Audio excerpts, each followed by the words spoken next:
Meus irmãos, que grande alegria foi conversar com Dom Pedro. E eu quero pedir para que vocês acompanhem agora os próximos vídeos, porque foi uma conversa muito bonita. Dom Pedro, bispo de Mogi das Cruzes, tem tudo na cabeça e ele tirou tudo, todas as informações. Eu fiquei impressionado o quanto Dom Pedro tem tudo na cabeça, todas as datas, todos os nomes. Foi um vídeo longo, foi uma conversa longa, então dividimos em sessões. Serão 6 vídeos durante essa semana e eu vou pedir para que vocês acompanhem, porque foi uma conversa muito completa. Dom Pedro fala das suas experiências desde a infância até agora, o episcopado em Mogi das Cruzes. Então, Dom Pedro, muito obrigado pela conversa. E a você, eu peço que assista, compartilhe, ative o sininho, porque virão muitos outros vídeos por aí. Grande abraço. Sou Dom Pedro Luiz Stringini, sou bispo diocesano de Mogi das Cruzes, tenho 68 anos, 20 anos de bispo, 41 anos de padre e sou natural de Laranjal Paulista, no estado de São Paulo, uma cidade do interior, da Arquidiocese de Botucatu. Foi lá que eu nasci há 68 anos e nunca vivi pouco lá, mas nunca perdi o contato. Nas férias a gente vai para lá, ia no tempo de estudante, nas férias a gente ia para lá, e também no tempo que vivi em São Paulo, trabalhando também, a gente sempre ia ver a família, e agora também como padre, como bispo, sempre vou acompanhando a vida da minha família, portanto, mesmo que eu nunca tenha vivido muito lá, mas nunca me desliguei do meu local de origem, e que tem muito a ver com a vocação, porque é sítio, é roça, ambiente católico, quando eu nasci, ainda hoje, mas quando eu nasci era um ambiente praticamente todo católico, formado por famílias descendentes de italianos, que vieram como imigrantes para trabalhar na lavoura, do café. Então me lembro bem dos cafezais na minha infância, coisa que hoje não tem mais, hoje tem cana, tem soja, outras coisas, mas não tem quase café. Mas na minha infância sim, eram então esses descendentes de italianos que vieram para trabalhar no café e, portanto, trouxeram uma tradição católica muito, muito grande. Na minha família, sobretudo a família do meu pai. A família da minha mãe, também descendentes de italianos, mas a família da minha mãe até contava e conta ainda hoje com presbiterianos, uma parte presbiteriana, mas a família do meu pai não, totalmente católica. Então, claro, e lá tinha um tio do meu pai que colocou todos os primos do meu pai no seminário para serem padres. Um deles ficou o padre redentorista, padre Américo Stringini, que hoje já é falecido, que era da idade do meu pai. E então, claro, além de tudo, a gente tinha também a influência deste padre Américo Redentorista e, portanto, a influência dos redentoristas, Capela Nossa Senhora do Perpétuo Socorro.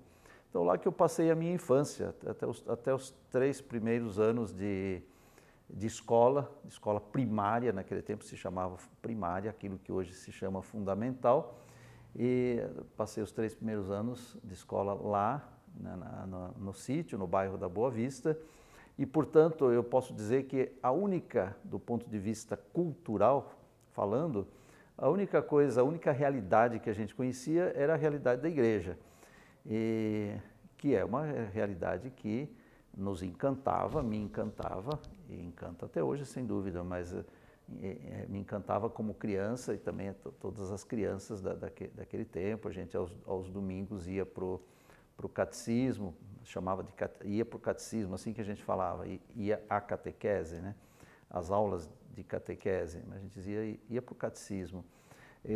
Vez ou outra tinha missa na capela, meu pai era o capelão, depois do concílio começou a se chamar de agente de pastoral, de coordenador de comunidade, se deu tantos nomes, mas no tempo do meu pai era capelão.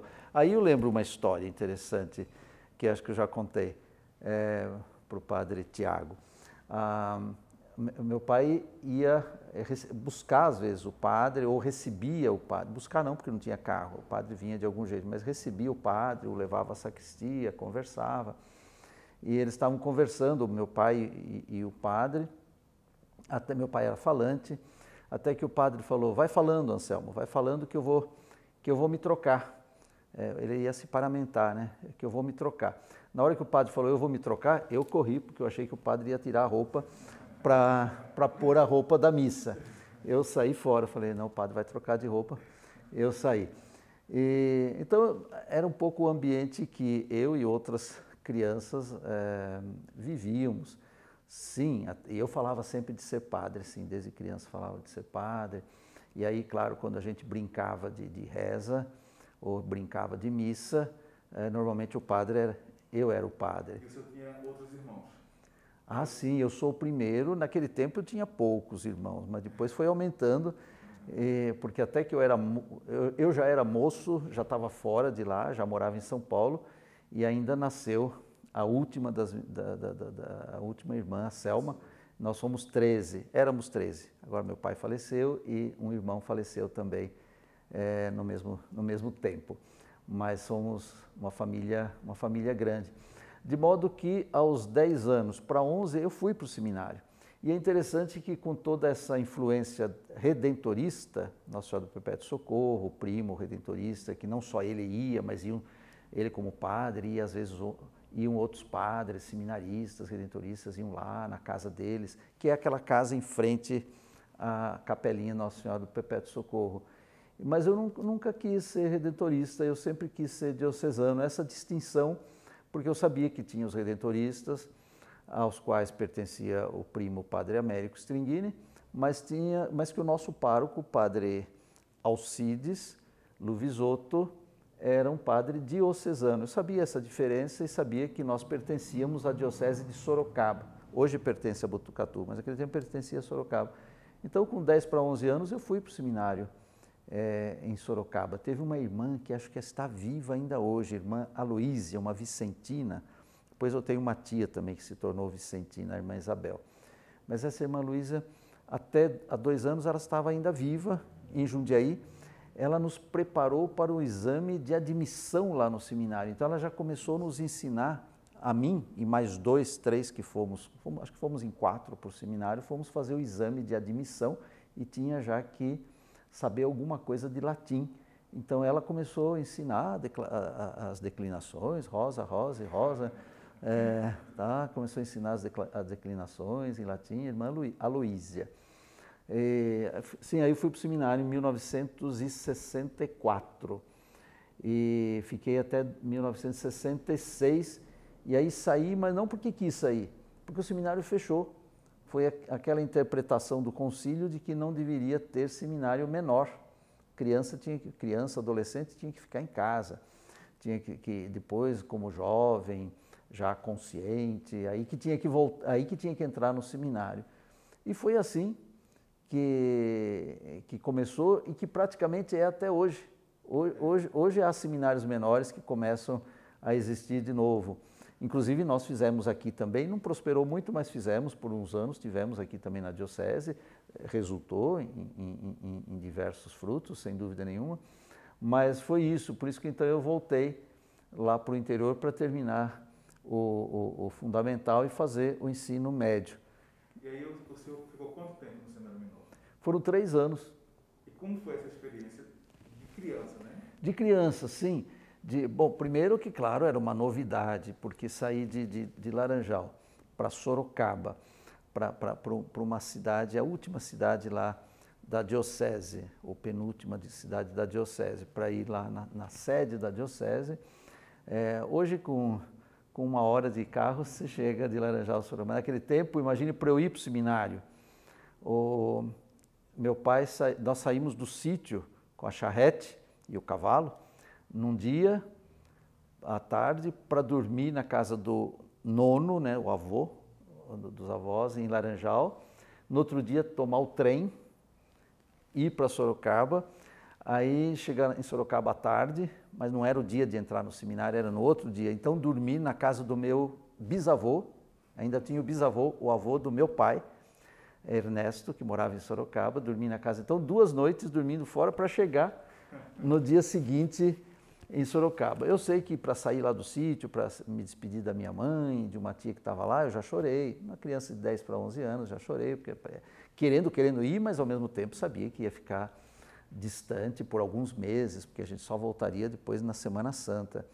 E depois, claro, quando meu pai me entregou para o Monsenhor Mútulo, que era o reitor, Monsenhor Mútulo, que depois se tornou Dom Mútulo, aquele da Rede Vida, já faleceu também. Quando o meu pai me entregou lá para o Dom Mútulo e eu me despedi dele para ele sair, para ir embora, eu chorei de novo. Aí o Monsenhor consolou, falou, não, Anselmo, pode ir tranquilo, ele chora um pouco agora, mas ele vai gostar, não sei o quê. E de fato, claro, e gostava sim, eu gostava do seminário, imagina. Um monte de gente da minha idade, criança da minha idade. A gente tinha 3 campos, campos de futebol nesse seminário, porque era o campo dos pequenos, dos médios e dos grandes. Eu só fui dos pequenos, porque nesses 3 anos ainda era dos pequenos. A hora que eu ia passar para o médio, aí a gente foi embora. Então, os médios eram aqueles que estavam já no final do fundamental, já indo para o médio. E os grandes eram aqueles que estavam já no 2º, 3º ano. Então, moços de 15, 16 anos, ou 16, 17 anos, que para nós, crianças, a gente já os olhava com respeito. Com respeito, e eram, de fato, dentre eles, aqueles que eram escolhidos para tomar conta dos menores. Então, foram 3 anos de seminário. Aí voltei para o interior para terminar o ensino médio, e aí depois eu então vim para São Paulo para trabalhar. Porque nessas alturas, claro, aí a gente já não tinha bem certeza, né? Eu quis ser padre naquele tempo, depois era como um pouco se tivesse passado, né? Porque, afinal de contas, fechou o seminário, já voltei. Mas eu sempre participei na vida da igreja. Aí já não lá no sítio, porque para estudar, fazer o 2º grau tinha que ser lá na cidade. Aí fiquei na casa do meu avô. O bisavô lá em Sorocaba já tinha morrido também.